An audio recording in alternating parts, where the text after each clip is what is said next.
안녕하세요, 가르시예요. 요즘 생강이 제철이잖아요. 지금 햇생강으로 생강청을 담그면 알싸한 맛도 좋고 향도 좋아서 겨울철 건강지킴이로 딱이에요. 특히 오늘은 배와 사탕수수로 은은한 단맛까지 함께 내볼 테니 꼭 지켜봐 주세요. 먼저 껍질 벗긴 생강을 준비해 주시면 되는데 이거 통째로 넣으면 생각보다 잘 안 걸리거든요. 그러니까 이렇게 얇게 썰어 주세요. 옛날 저희 엄마는 꼭 이 시기에 생강청을 담그셨어요. 지금 날씨가 좀 쌀쌀해져서 목감기도 걸리고 그래서 이걸 하루에 한 잔 먹으면 몸도 풀어주면서 목도 슥 풀리는 게 딱 예방 차원에서도 좋더라고요.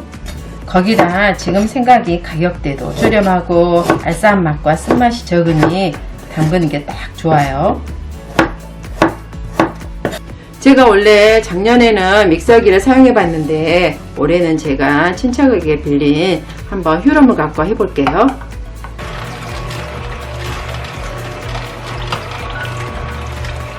이렇게 휴롬으로 갈면 즙과 이렇게 건더기로 나오는데 믹서기로 갈아도 되거든요. 단 믹서기는 생강만으로는 잘 갈리지 않으니까 물을 넣고 곱게 갈아서 면포에 넣고 꼭 짜서 사용하시면 돼요.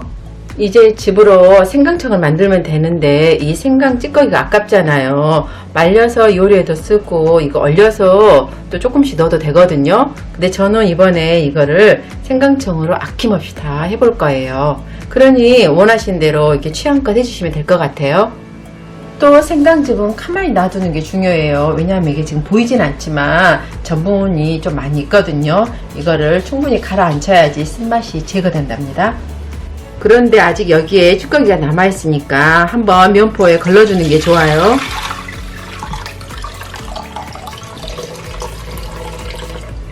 이제 몇 시간이 지났으니까 조심스럽게 따라 보도록 할게요. 그럼 이렇게 전분가루가 남은 게 보이시죠? 이건 쓴맛 나니까 꼭 빼주세요. 요즘은 생강청에 배를 넣는 게 유행이더라고요. 여러분도 아시다시피 아무리 제철이어도 생강이 굉장히 아린 맛이 강하거든요. 그거를 이렇게 조금 중화시키는 방법은 이 배를 넣으면 딱이더라고요. 특히 요즘 배는 단맛도 강하니 꼭 함께 같이 넣어서 졸여보세요.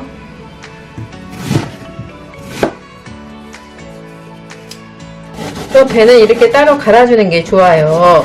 생강 찌꺼기에 배가 들어가면 맛이 섞여서 나중에 생강가루 사용하기가 좀 힘들거든요.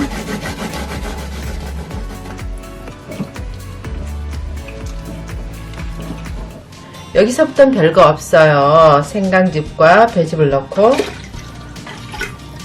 저는 이번에 설탕을 생강즙에 60% 정도 넣어줄 건데 좀 더 난 더 달게 먹고 싶어 하신 분들은 좀 더 늘리시거나 좀 덜 달게 드실 분들은 좀 더 줄이셔도 상관은 없어요. 그리고 센 불에서 1차를 한 번만 끓여줄게요. 이제 부글부글 끓어오르면 불을 약중불로 줄여서 절반이 줄 때까지 뭉근히 졸여주세요. 이게 지금 40분 정도 지난 건데 색감도 진해지고 아주 걸쭉해진 게 보이시죠? 이제 불을 끄고 레몬즙을 넣고 조금만 식혀줄게요. 요 레몬즙이 들어가면 방부제 역할도 하고 한층 더 맛을 더 내주더라고요. 또 너무 뜨거울 때 넣으면 또 유리가 또 깨질 수 있으니까 살짝만 식혀서 넣어보도록 할게요. 그리고 소독된 용기에 넣어서 차갑게 식힌 다음 김치 냉장고에 넣어놓고 드시면 된답니다.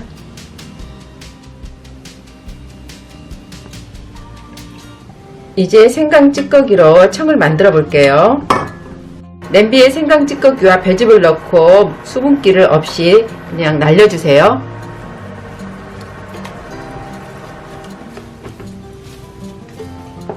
그 다음 소독한 용기에 차갑게 식힌 생강을 담아주세요. 그리고 여기에 꿀을 넣어주시면 된답니다. 그 다음 여기에 보관성을 높이기 위해서 레몬즙을 살짝 넣고 섞어줄게요.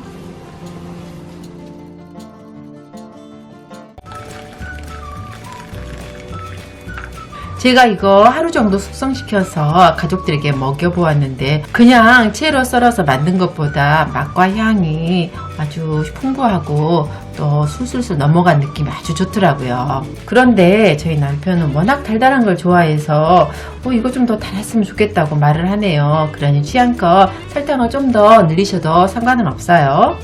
이것도 이렇게 차로 한번 끓여봤거든요. 근데 확실히 맛이 덜 하더라고요. 그리고 이렇게 찌꺼기가 씹히는 게 또 싫어하시는 분들은 싫어하실 수도 있을 것 같아요. 그러니 제 같은 경우는 이거를 그 요리에 활용하기도 하고 그냥 하루에 이렇게 한 수저씩 떠먹으면은 참 좋더라고요. 그렇게 아리지 않아요. 그러니 꼭 이것도 버리지 마시고 알뜰살뜰 한번 해보셔요.